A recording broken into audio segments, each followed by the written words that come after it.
These are the 3 kinds of numeral adjectives.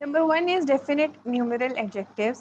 Number 2 is indefinite numeral adjectives. Number 3 is distributive numeral adjectives. Definite